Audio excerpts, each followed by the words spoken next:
Salut à tous, c'est une décision qui scandalise, une décision que beaucoup de Français peinent à comprendre. Ce mardi 15 avril, la Cour d'appel de Bordeaux a confirmé ce que le tribunal de l'application des peines avait validé en fin mars. Pierre Palmade est libre, libéré, oui, vous avez bien entendu. Non pas totalement, encore une chance, mais assigné à domicile sous simple bracelet électronique. L'humoriste incarcéré à la prison de Gradignan depuis décembre pourra donc retrouver son confort, son domicile, sa tranquillité, pendant que les victimes, elles, vivent encore l'enfer. Rappelons les faits, s'il le faut encore, en février 2023, Pierre Palmade provoque un accident d'une violence inouïe. Sous l'emprise de cocaïne, il percute de plein fouet une voiture. À bord, un père, son fils de 6 ans, sa belle-sœur enceinte. Le bilan est dramatique, des blessés graves à vie, un bébé mort avant même de voir le jour. Le choc est immense, le pays tout entier bouleversé, la justice s'est-elle montrée à la hauteur?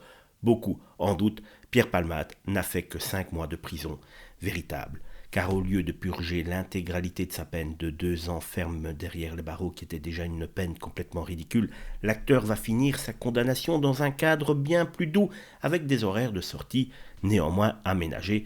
Pas grave, il se fera livrer sa drogue chez lui directement.